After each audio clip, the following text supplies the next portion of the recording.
la caravane de la Gitane sans filtre pour votre tirage du mois de février 2024. Je vous remercie de me retrouver, je vous remercie pour vos commentaires, pour tous vos gentils messages, vos retours qui sont très importants, pour vos dons également, qui sont d'un grand soutien pour continuer de vous proposer du contenu gratuit sur cette chaîne. Et je vous retrouve tout de suite pour la lecture de ces énergies. À tout de suite. Bienvenue, chers amis du signe de la Vierge, pour votre tirage du mois de février, qui sera porté par la vibration de la justice. Alors, cet arcane de la justice est pas forcément simple à aborder, puisque, vous voyez, elle nous regarde droit dans les yeux. Ce n'est pas la justice des hommes qui est impartiale et qui a les yeux bandés, c'est bien la justice partiale, celle qui nous regarde et qui rééquilibre en fonction de la rectitude que l'on a adoptée ou non dans une situation, dans sa vie.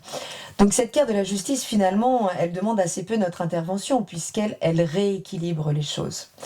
Donc ça peut amener une forme de frustration, je ne le cache pas, ce mois-ci, puisque on aimerait agir, mais quelque chose de plus puissant que nous est en marche, est en ligne, pour remettre les pendules à l'heure, en fonction, donc pour réajuster, en fonction de notre comportement, de comment nous avons justement adopté cette posture très juste, très droite, on dit bien être raide comme la justice. Donc ici, en fonction de l'attitude qu'on aura adoptée, il y aura un recadrage. Donc pas d'inquiétude, les Vierges, vous êtes assez honnêtes avec vous, vous êtes de toute façon dans le don de vous, dans le service beaucoup. Mais voilà, si vous avez été dans un service justement dont on a pu abuser, que vous avez laissé dispenser en excès, les choses vont se rééquilibrer pour que ces coupes-là puissent être nourries de part et d'autre. Et la justice, si au moment où elle fait le bilan des choses, est également prête à trancher avec les situations. On va voir du coup comment ça se répartit dans les différents secteurs de votre vie. Votre état d'esprit est au valet d'épée. Le valet d'épée, c'est l'énergie de l'ouverture, de la spontanéité, de la curiosité du mental, de la communication. On peut aussi ici parler d'inattendu, d'événements là qui rentrent très rapidement dans notre vie, donc que ce soit en termes d'idées ou de rencontres concrètement. En tout cas, c'est une ouverture réelle là, à découvrir une nouvelle manière de penser le monde, de réfléchir le monde, de communiquer le monde. Donc c'est une ouverture et c'est surtout une grande vivacité, vraiment intellectuelle. Alors vous êtes régi par Mercure, donc vous avez un mental qui s'exerce de manière très efficace, mais parfois trop efficace également. Donc ici, de toute façon, la justice va venir rééquilibrer, réharmoniser, et ce, sans votre intervention.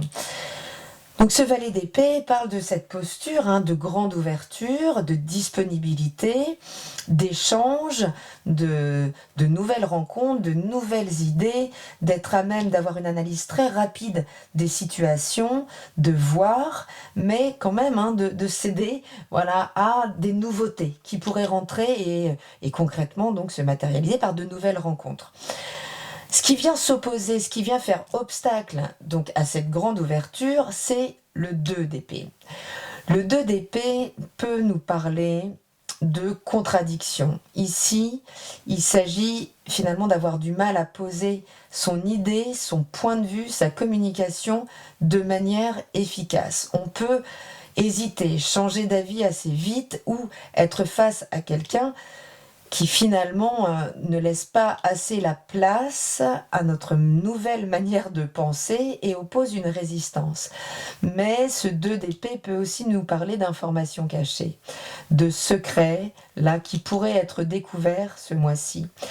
Ça amène aussi une vigilance. C'est certes d'être spontané, c'est formidable, d'être ouvert donc est prêt à rebondir à l'arrivée de la moindre idée, de la moindre rencontre, formidable, mais ce 2 d'épée nous dit de réfléchir avant d'agir, mais de trouver un équilibre, d'accord ? C'est-à-dire que Il ne s'agit pas de sauter forcément sur la moindre opportunité qui viendrait vous sortir là d'une forme d'inertie, d'un rythme qui ne vous convient pas dans un domaine de vie ou dans plusieurs, et du coup de vraiment très vite saisir les opportunités.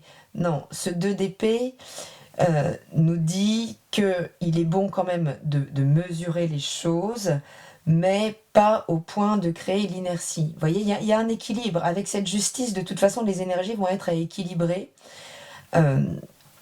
Donc votre état d'esprit là-dessus doit continuer de s'ouvrir à la spontanéité, ne pas se faire des nœuds au cerveau, j'ai envie de dire, dès qu'une nouvelle chose, dès que de la nouveauté, y compris ce qui va nous sortir de nos zones de confort aussi, hein, en termes de matière à réflexion, de matière à communiquer.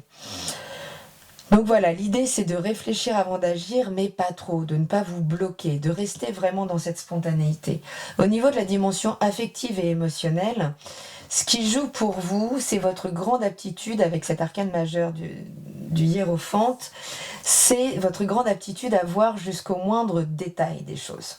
Parce que vous captez tout, les vierges, justement parce que vous avez cette grande ouverture, cette grande vivacité d'esprit, vous voyez jusqu'au moindre détail. Mais dans la relation, ça donne quoi ? C'est-à-dire que cette posture-là du moindre détail fait que vous avez dû beaucoup vous investir pour que cette relation ou pour que votre vie émotionnelle et sentimentale ressemble à votre vision idéale, à votre idéal romantique. Mais avec ce 7 de Pentacle, vous pourriez être concrètement dans la déconvenue. Ce 7 de Pentacle qui nous parle de frustration ici. Il nous dit d'avoir beaucoup travaillé à la relation, à l'équilibre de la relation, à l'équilibre émotionnel, affectif, et de finalement ne pas forcément récolter à la mesure de ce que l'on a investi. L'idée, c'est de ne pas vous décourager là. Vous n'avez sans doute pas la main sur les choses si vous êtes dans une relation installée depuis longtemps, que vous avez essayé de mentorer, hein, puisque l'hiérophante est celui qui va conseiller l'empereur. Donc vous êtes dans cette posture finalement de référent dans la relation. Mais vous pourriez également vous trouver un petit peu face à la frustration, justement, face à votre impatience de ne pas recevoir l'un à la hauteur de tout ce que vous avez investi. La justice vous dit patience, les choses s'équilibrent. D'accord ? Donc, il n'y a pas à intervenir, il y a avec Hiérophante à maintenir votre vision idéale. C'est pas parce que vous n'obtenez pas tout de suite, maintenant, ce sur quoi vous avez misé, que cette vision n'est pas juste. D'accord ? Puisqu'elle fait intervenir la personne en face de vous, son rythme, qui n'est peut-être pas votre rythme. Et ces deux rythmes pourraient justement se réharmoniser durant ce mois. Se réharmoniser où vous pourriez prendre conscience, là, jusqu'au moindre détail, à quel point vous avez été au bout, vous ne recevrez pas ce que vous méritez recevoir dans cette dimension sentimentale et affective, et devoir peut-être trancher, tel que la justice le fera. Donc voilà, peut-être un petit peu de frustration, soyez vigilants, c'est formidable d'avoir l'œil au détail puisqu'on peut vraiment améliorer ce qui est la vocation de votre signe. Toujours améliorer les choses, les rendre toujours plus pures, mais à quel point ? C'est-à-dire que vous avez pu aussi figer les choses de par un jugement trop important. Donc soyez vigilants là à maintenir, à finalement mettre cet idéal de perfection dans votre vision des choses, mais pas dans votre jugement sur ce que l'autre ne parvient pas à vous donner par rapport à ce que vous savez mériter. D'accord ? Les choses, je le répète, se rééquilibrent, mais ça pourra générer un petit peu de frustration. Restez bien ancré dans votre vision. Ça n'est pas parce que vous ne touchez pas son résultat aujourd'hui que votre vision n'est pas juste. D'accord ? Au niveau de la dimension matérielle et professionnelle, il pourrait ici aussi y avoir un petit peu de frustration. Vous êtes dans la posture de ce roi de Pentacle, donc vous maîtrisez les choses. Vous êtes garant des ressources alimentaires, financières sans doute, de votre foyer, dans lequel vous pouvez être seul. C'est pas Mais en tout cas, vous êtes garant de la sécurité matérielle, de la stabilité, là, de votre propre épanouissement. Mais ce roi de Pentacle, il est aussi un petit peu enfermé quand même. Il maîtrise, lui. Donc, l'idée est de vouloir faire fructifier vos acquis. Vous avez ces compétences, d'accord? Mais vous avez également, et on le voit avec cet obstacle à travers le 3 de coupe, qui est une forme de frustration ici. J'ai envie de dire, ça me traduit un petit peu la solitude du chef d'entreprise, qui travaille vraiment pour faire fructifier, pour faire prospérer ses ambitions, sa société, ses moyens de subsistance, et de prendre la responsabilité du coup de générer cette abondance de ses collaborateurs, de toutes les choses et les personnes dont on a la charge, mais qui nous tient éloignés d'une forme de légèreté. C'est comme si, c'est pour ça que je parle de cette solitude vraiment du chef d'entreprise, et ça peut marcher au sein du foyer aussi, hein. La solitude du chef de famille qui finalement est tellement pris par la mesure de ses responsabilités qu'il observe la légèreté qu'il a pu créer chez les autres, mais il n'arrive pas à y participer. Mais de la même manière que tous les autres secteurs de votre vie, les choses vont se rééquilibrer entre cette grande solitude, là, cette surresponsabilité, ce qui peut vraiment vous peser aujourd'hui au niveau matériel et financier ou professionnel, ce qui fait que vous devez cadrer vos ambitions. Il n'y a pas vraiment de folie là d'autoriser. Et cette frustration à ne pas pouvoir contacter l'innocence, la joie, l'ouverture, là, pourrait à nouveau, hein, comme ici, finalement, vous dire, ok, voilà ce que je donne, voilà tout ce que j'ai investi, et je reçois tellement peu, mais les choses s'équilibrent. Donc si vous êtes resté droit, si vraiment vous avez pris vos responsabilités à cœur, si vous avez tenu bon, c'est ce qu'on nous dit ici, tenez bon. C'est pas parce que vous ne recevez pas là tout de suite à la hauteur de ce que vous avez misé que ça n'est pas en train de venir, puisque si vous êtes comporté de manière juste, les choses de toute façon vont s'équilibrer. Si vous avez été dans le manque dans certains secteurs, les choses vont se réharmoniser avec la justice. Et vous revenez de loin en termes de motivation, là, voilà. C'est ce 9 d'épée qui nous parle quand même là d'angoisse, hein, ça nous renvoie à cette solitude du chef de famille, du chef d'entreprise qui ne montre pas finalement tout ce qu'il cultive comme angoisse intérieure, puisqu'on compte sur lui, il a cette notion, hein, cette connaissance de sa responsabilité, mais qui est quand même très lourde. Mais ici, ce que ce 9 d'épée nous dit, puisque il va dans votre sens, c'est votre capacité de résistance, de résilience également, de ne pas finalement justement vous laisser embarquer par toutes ces angoisses, mais de savoir les mettre à profit, de savoir vous rééquilibrer face à ça, ne pas finalement céder à ces systèmes qui tournent en boucle au niveau de vos pensées et qui font que vous cherchez la solution absolument. C'est une forme de lâcher prise qui est demandée ici et qui peut être difficile, puisque les obstacles, c'est la tempérance. Les obstacles, c'est justement ce rythme-là qui s'impose à vous et avec lequel vous pourriez essayer de lutter. D'accord ? La tempérance vous invite à plus de fluidité.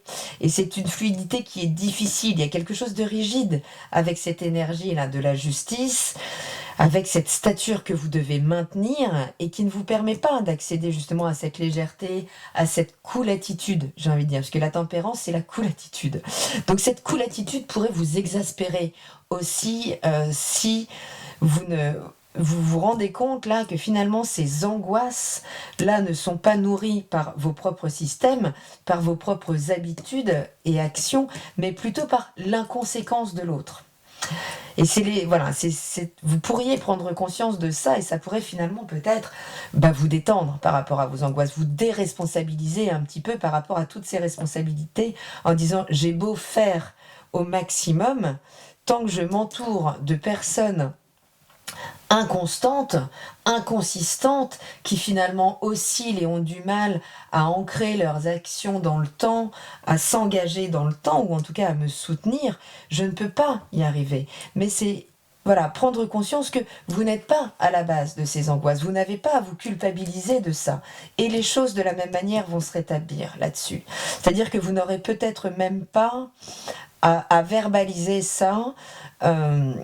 C'est à partir du moment où vous ferez confiance, puisque la justice, elle offre donc ce lâcher-prise, ce Mektoub, moi j'ai fait ce qu'il fallait. Le reste ne dépend pas de moi. Donc vous déchargez une pression hyper importante sur l'ego qui s'attribue toute la chaîne de conséquences et de responsabilités par rapport au ralentissement, par rapport au fait de ne pas atteindre ses objectifs.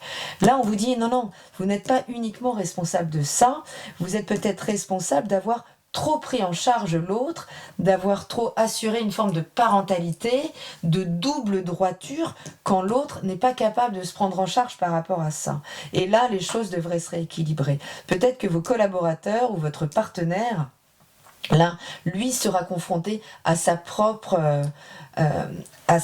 irrégularité, à sa propre instabilité ce mois-ci, qui vous permettra de vous décharger en termes d'angoisse, en termes de responsabilité, sur des résultats qui sont complexes à obtenir.